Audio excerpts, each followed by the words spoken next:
By now, you're probably familiar with prosumer level espresso machines and their typical polished metal on more polished metal finishes.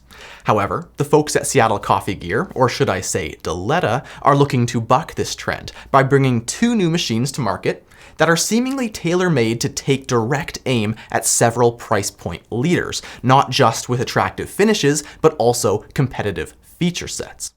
The first one we'll be looking at is this, the Diletta Mio. Is it an entry-level bargain, or does it belong in the bargain bin? Let's find out. Before we get going, I want to disclose that Seattle Coffee Gear sent both these machines to me for review. However, as always, that has zero impact on the contents or the opinions expressed in this video. The folks at Seattle Coffee Gear are watching this video right now for the first time right along with you. With that being said, if you want to check out this machine, I will have it linked down in the description below.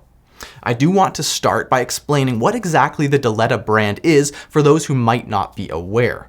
Diletta is a new in-house brand being developed by Seattle Coffee Gear for exclusive sale on their storefront. These two initial machines are manufactured by Quick Mill, and the options, finishes, heating configurations, and virtually every single component have been all carefully chosen based on trends that Seattle Coffee Gear have observed over the years of selling machines to the consumer level market.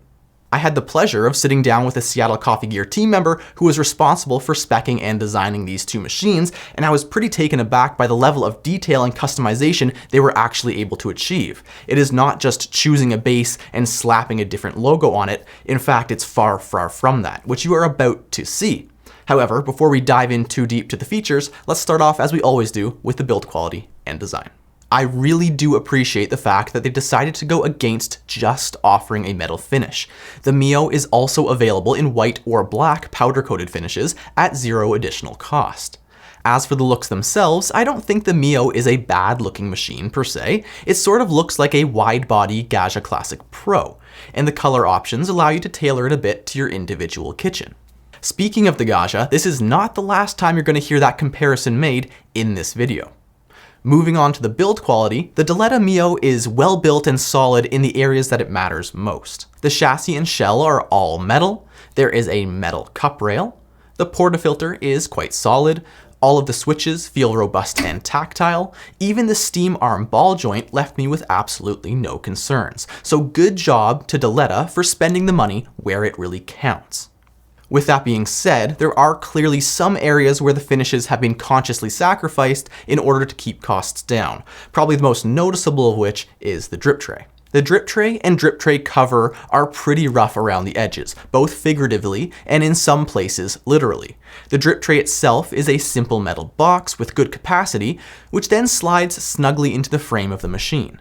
To ensure it is pushed back far enough under the solenoid outlet, the cover then fits over top and is locked in by this slot on the back.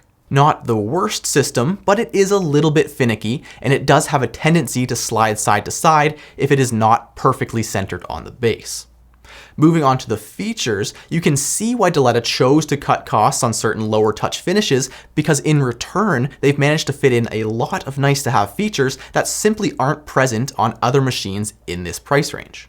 The 2-liter water tank is side accessible, which in my opinion is the best way for home use, because it allows you to easily refill even if the machine is under low-hanging cabinets. The 400 milliliter brew boiler is also paired with a separate thermoblock that handles the steaming side of the machine. So although this is not technically a dual boiler, because there is only one boiler, you can still brew and steam at the same time. Also, if you're not planning to steam in that drink making session, you don't have to heat up the thermoblock at all.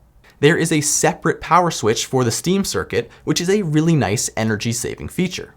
There is also another energy saving feature within the interface where you can program how long you'd like the machine to stay on before it enters a low power standby mode. Espresso extraction is using a commercial 58mm portafilter, and the controls are completely manual with 3 buttons for power, brewing, and steaming. The brew boiler is PID controlled, and I'm sure to the pleasure of many people watching, there is an analog pressure gauge. Now, normally I don't mind when manufacturers skip out on the pressure gauge because I really think it's more of a rough indicator as opposed to a necessary tool. However, on the Mio, it makes complete sense because the designers have made the OPV valve accessible right from the front of the machine. So if you want to raise or lower the brew pressure, you can do so without removing any panels or any screws.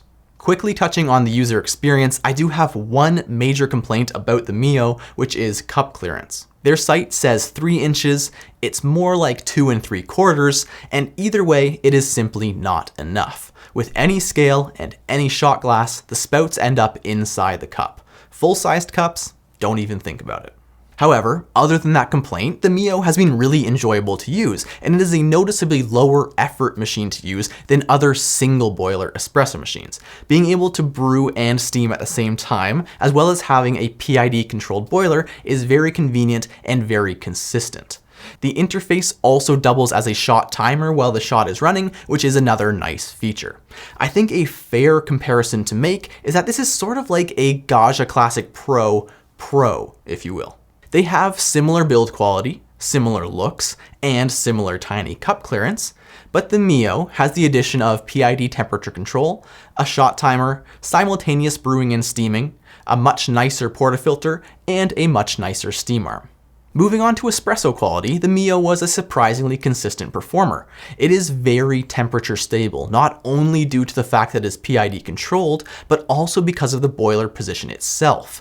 The boiler is located right above the group head, which negates any inconsistencies or thermal losses you get by moving the water a further distance.